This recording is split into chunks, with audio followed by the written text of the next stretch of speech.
Welcome to One Day Closer. We're going to be looking at an important topic today on what it looks like to educate and train up our kids in a way that helps them learn how to think for themselves, to grow, to trust the Lord more, and to be equipped to go into the world and engage different ideas that they're experiencing, and also what it looks like for kids to be different and learn in different capacities. We're here with Marci Howell, who is a homeschool evaluator and consultant, who's going to share all of her experiences and what it looks like for us to shine the light of Jesus through the way we educate our children. Let's go meet her.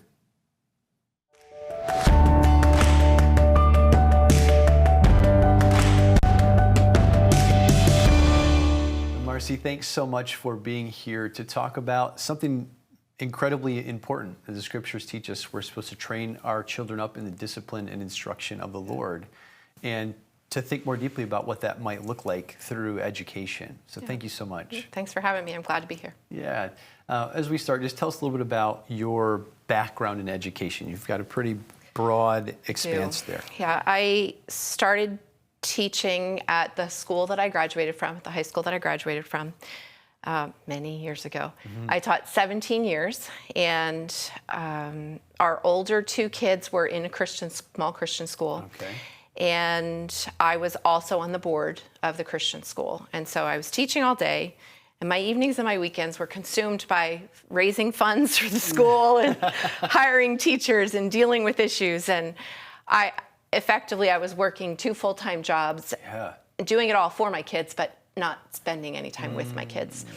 And I had several friends that homeschooled, and my husband had a job change somewhere in that vicinity that gave us a little bit more flexibility for me to be able to leave my job and start homeschooling. So I started when my oldest was in 5th grade and my my second was first. And then I had a preschooler yet. Okay. And so I homeschooled I homeschooled from 2008 on. During about 10 years of that, I also worked part-time teaching from home for an online Christian school. Did some admin work for them. And then as my kids got older and more independent, a couple of them graduated and moved on, I went back into public education in a charter school. I did a brick and mortar charter for a little bit and a cyber charter. And I'm done with all of that now. Okay. But all throughout, I've done homeschool evaluations. And, when somebody's looking for information on homeschooling, I always get tagged on social media, like, talk to Marci. So I do that. I enjoy helping somebody get started and figuring out how to handle high school credits and things like that. So public school, Christian school, charter school, online school, and homeschool. Done it all. So the whole gambit. Okay. Yep, done it all. What do you say? So oftentimes, at least in the school system that I grew up in, it's kind of one size fits all. All the kids learn the same, 30 kids in a classroom. What are some of the challenges that come along with that style of education? An indirect answer first and then a direct answer. When I was teaching high school math, I was the math teacher that the learning support staff would put learning support students in my class. And if they had the belief that if they couldn't handle it in my class, then they didn't need to be mainstream for math. They needed to be pulled apart. I always made an effort to try to help those kids where they were at, check in with them frequently during class, have them come during activity period at the end of the day or over lunch or whatever. But not every teacher makes that extra effort. And I certainly wasn't perfect as a teacher, but I did try really hard to know those kids and figure out what they needed, what help they needed.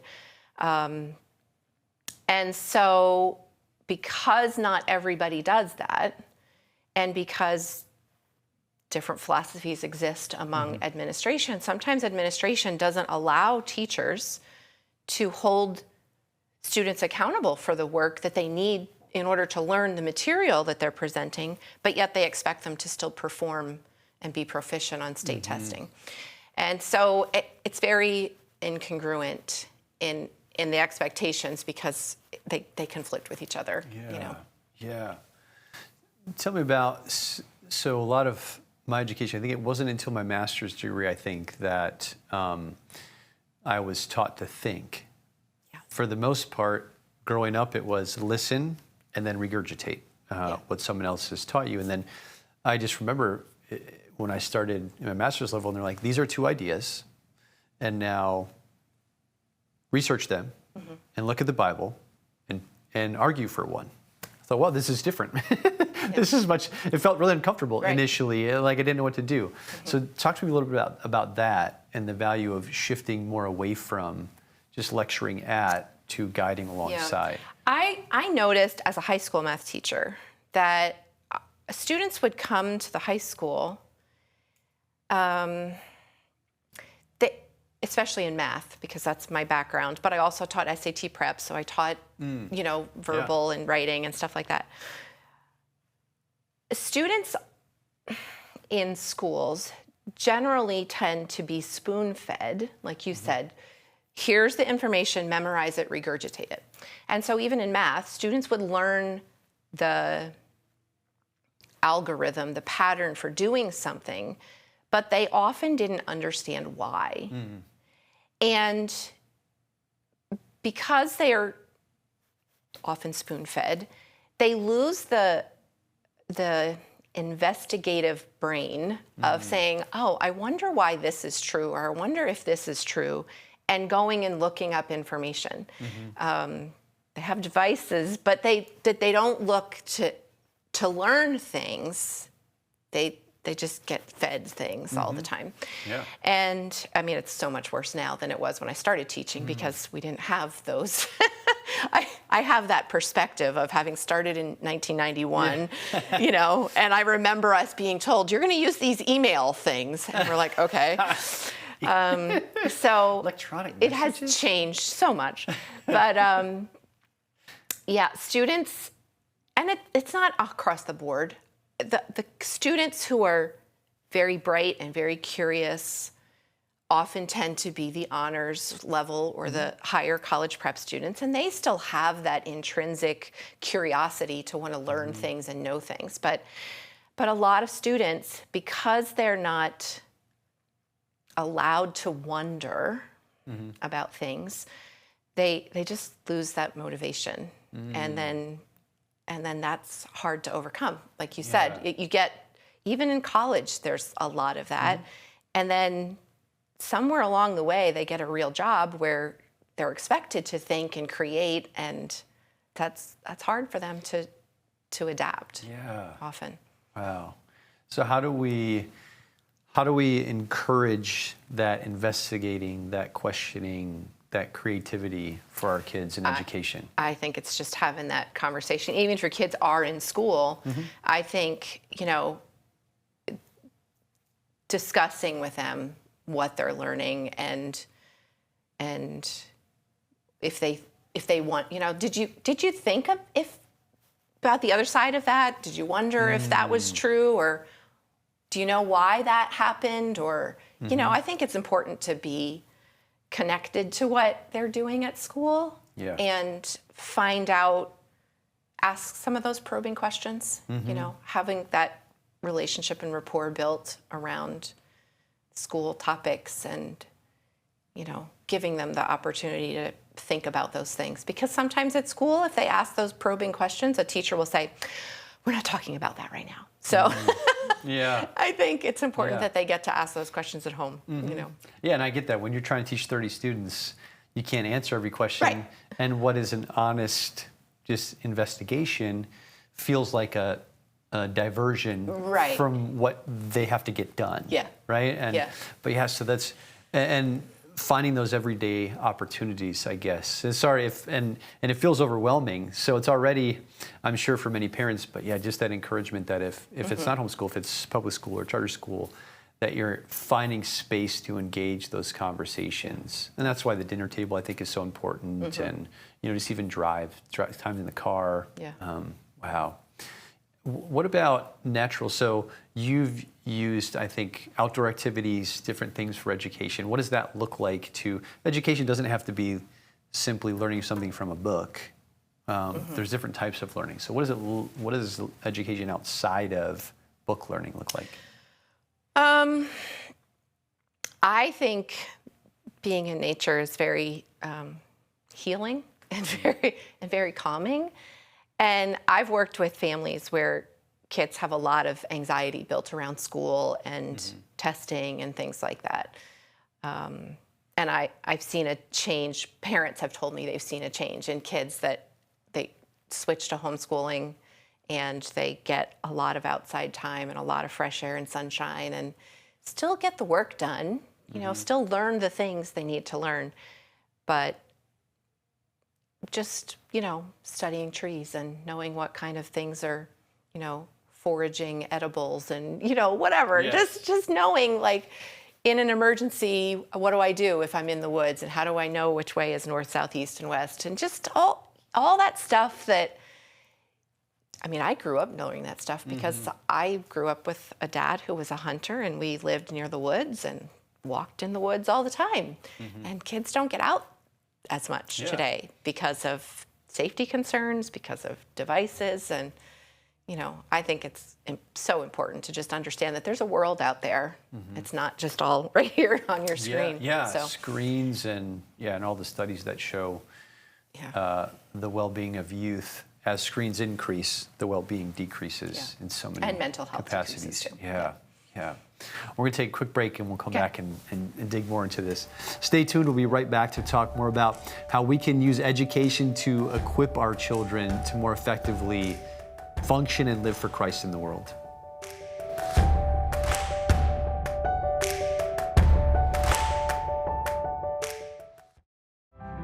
Watch Lighthouse TV wherever you go. Available on Roku, Amazon Fire TV, and Apple TV. You can view our in-house studio productions on demand or watch what's on the station right now with our 24/7 live stream. Search Lighthouse TV online on your streaming device or go to our website for more information. Visit lighthousetv.org to stay connected. There you can find out what's currently on the air and coming up, how to watch in your area on cable, satellite, broadcast, or streaming devices. Watch past programs or our live stream. Follow us on social media and learn more about the station, our hosts, and our programming. Lighthouse TV, positively different.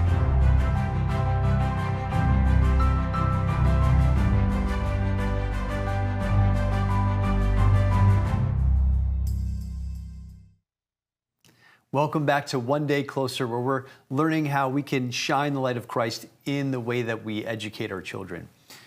So, Marci, we were just talking about what it looks like to engage a little more deeply, move from being a lecturer to a facilitator, and I think even in our parenting, because things are busy. It's a lot easier to say, knock it off. You know, why? Because I said so. Right. And there's appropriate times for that. Yeah. But even in those opportunities, we have opportunities to facilitate and allow investigation, as long as the why isn't just out of disobedience. Yeah, right. But so what are some of the barriers that people might experience to shifting to this type of learning, or even a homeschool situation where they have a little more control over how their kids are being educated? Yeah. The biggest concern that families usually share is just not being sure that they can live on one income. Yeah. And the financial constraints that come with, you know, a mom being home full time. And I've done homeschool evaluations for a lot of families where the moms do work, some even full time. Wow. They've worked with their kids on a schedule. They do school in the evenings and on the weekends, or they do school all year round to get everything done. One mom is a police officer and a park ranger, and she works a lot. Yeah. and her kids have done amazing things. Wow. I've known some that were nurses and worked per diem as they could, you know, and they would do school 4 days a week and work 3 days a week or whatever. So there are ways around it, and it's important to know that homeschooling doesn't take 7 hours a day. Yeah. You know, from young kids, kindergarten might be a half hour to an hour, and high school is probably maybe 4 hours, unless they're taking dual enrollment college classes, but then that's not on you, that's on them. And that might take them 5 or 6 hours, but they're so much more independent when they get to that age that you're not depending on mom to do it all.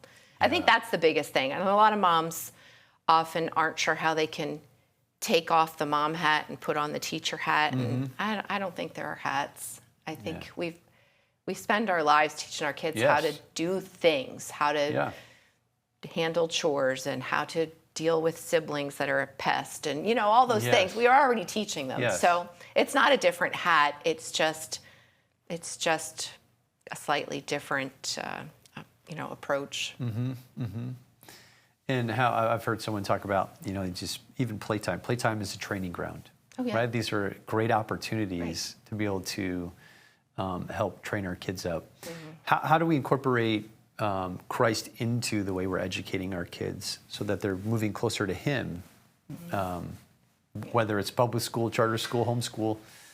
I think it's really important for parents to remember, no matter what schooling option they choose, that God sent these kids to you, and He has equipped you. Not He will, He has equipped you for what's going to come. I remember my best friend told me when I started homeschooling, she said, Marci, I just want you to remember, homeschooling does not fix all your problems, does not fix your kids. In fact, it reveals everything that they need to fix. But if He's called you to it, then you'll get through it. And boy, has that that has been so true in so many ways. I asked my youngest son permission if I could bring this up, if it happened to come up today. We adopted him. He was in foster care for 5 years, just about 5 years before he came to us. And he threw tantrums that were just crazy. And thankfully, he was on the petite side. He was 5 and wore 3T clothes and weighed 35 pounds. And I could restrain him without getting hurt. But I messaged him last night. I said, I'm doing this interview. I don't know if it's going to come up, but is it okay if I share this? He's like, yeah, go ahead. But I often thought back to, and it was extremely disruptive to school for the other kids. It was day in and day out of tantrums, and just, it was nuts. But had I sent him to school instead of homeschooling him, I'm not sure that I would have had the opportunity to do the attachment things that I tried to do, that I just did. Like, I didn't know about attachment issues and all that. I didn't have all the background knowledge I needed at the time, but just felt like, okay, God, I don't know what else to do. And so I would wrap him in a blanket, and I would take him out on the porch, and I would just rock, and I would sing, or I would pray, or I would hum, or whatever, until he calmed down. And I would not have had that opportunity if he were not in my house every day. And that didn't solve everything. He still had struggles. He still had behavior issues along the way. He's definitely turned a corner in the last several months. But he's 18 now, and we've had a lot of really tough conversations in the last couple of months about things he's been through. And as much as it was hard at times, I definitely think that having him there and being able to work through that stuff was a huge impact on building a trust level, because he didn't get disciplined at school for being out of line. He got loving correction and my attempts at attachment at home, So all that to say, I think my husband and I have always said, we like the quote, and I can't remember anymore who said it, preach the gospel everywhere, and when necessary, use words. And we always felt, we led a couples group at our church. We were active in ministries at church, especially when our kids were young. And we just always felt like the way we treat each other was a huge testimony of who Yeah. God was in our lives. And we got together with a lot of homeschool families all the time and others, but the kids really had lots of opportunity to interact and learn to be like Jesus, because it wasn't always easy. every interaction, every opportunity, especially with other kids. Right. Even in church, even church kids, they're not all always great. So. Yeah. Oh, that's great. I love that, and I love the opportunities we have. I think so much of the learning, and we see it in the question and answer format that rabbis used, in ancient Near East, and as Jesus learned, and so much of the lifestyle was education came from learning from your parents by doing the trade that they were doing, and all these kind of things. And one of the things that I started with my oldest son, which has been such a gift, is we make breakfast together. So my youngest son has allergies, so we make fresh pancakes every other day from scratch, and I've been teaching him how to do it, and I eat something different that I make for myself. So we're in the kitchen together. He's learning to make this stuff. He's learning fractions. He's learning, how to make something. He's learning how to serve his mother and his brother because he's making it for them. And then we have these great conversations. That's his favorite part, is we get to talk, and he gets to pick the topic. It's usually Minecraft. and then I get to talk about great things about Minecraft, like, a lot of people, there's villagers, they're called, and they're often viewed as dumb. And a lot of people abuse them, and they do like things that harm these villagers just for fun. And so we get to talk about that, and I say, we don't do that. We don't take someone who is maybe not as intelligent or lower than someone else and use that opportunity to abuse them for fun. That's not something and even that, it's like, wow, what a great opportunity to talk to him, because I know what he's doing and we monitor that very well. Yeah. But just those day-to-day things are incredibly valuable, because he's learning character, all those things. Yeah, when my kids were young, they all ended up with either part-time jobs and or volunteer opportunities. My oldest was on a youth worship band that also ended up spilling into the regular service and played there. My daughter started in 8th grade volunteering at a therapeutic horseback riding program, and that altered the path of her life. She's now graduated with her master's in occupational therapy and went into that field because of what she did at that ministry. She's on the board now, but she's been at it for 10 years volunteering. The younger kids both volunteered there. My third played on worship teams. My youngest is the hands-on kid. Okay. And we built things together. We built garden boxes, and he helped me build a chicken coop, and we did a lot of stuff like that. And again, same thing, like giving them something that's outside the family and outside the formal education is such a huge thing to build their confidence and their curiosity and taking their eyes off themselves. It's huge. Yeah. Definitely so huge. many, and whether it's homeschool or outside of the homeschooling, we need to be intentional about those opportunities based on, I love what you said, the uniqueness of our kids. My son's same parents, same household, completely opposite personalities. And I think that's one of the values that homeschooling does offer, is the opportunity, like you have with your youngest son, to really cater his education and his needs based on your desires for him and shepherding his heart. It's really, that's what it is. The facilitating is shepherding their hearts right towards Christ. Wow, that's great. So how could someone get in contact with you if they want to learn more about taking the step towards homeschooling? Particularly, high school can feel overwhelming. Moms, dads don't have to do all of it. There are resources, and you can help them with that. How would they reach out to you for that? I have a Facebook page, Marci Howell Educational Services. I don't post a ton of stuff, but there's things there, and they can message me that way.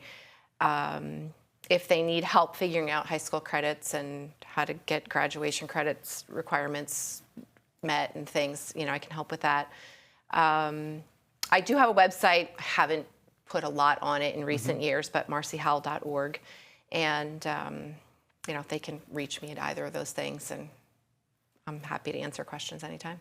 That's so great. Thanks so much. And Sure. I just love this idea of guiding our kids, guiding their hearts, shepherding their hearts. Thank you so much, Marci. Sure.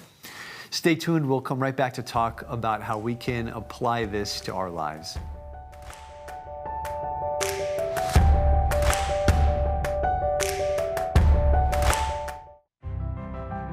Watch Lighthouse TV wherever you go. Available on Roku, Amazon Fire TV, and Apple TV. You can view our in-house studio productions on demand or watch what's on the station right now with our 24/7 live stream. Search Lighthouse TV online on your streaming device or go to our website for more information. Visit lighthousetv.org to stay connected. There you can find out what's currently on the air and coming up, how to watch in your area on cable, satellite, broadcast, or streaming devices. Watch past programs or our live stream.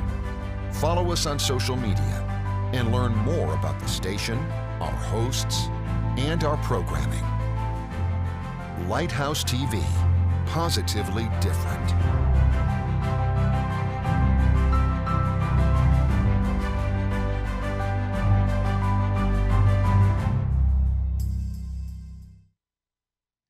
One of my favorite passages of Scripture is Proverbs 3, 5, and 6. Trust in the Lord with all your heart, and do not lean on your own understanding. In all your ways acknowledge Him, and He will make straight your paths.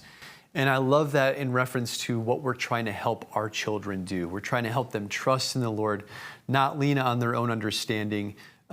Go to Him and allow Him to guide their paths. I want to give you 3 steps on how you can start doing this more with your kids in daily life. First, ask guiding questions. Instead of just giving answers, ask questions that help them think and ask questions that enter into their world, what they're learning, what they're experiencing, and what they're feeling in those moments. Second, create short, active learning moments each day. Think of something hands-on you can do with your child if they're more hands-on, or think of something creative if they're more creative, something that fits with their unique personality. And most importantly, take advantage of everyday rhythms to turn them into teaching moments. Doing chores, running errands, point to God's truth, and talk about meaningful things that help them learn how to think more deeply about life and what it looks like to pursue Jesus and share Jesus in their words and actions. Thank you so much for joining us for One Day Closer, where we're learning together how to use our one day closer to eternity to bring Jesus-infused hope and purpose to those around us.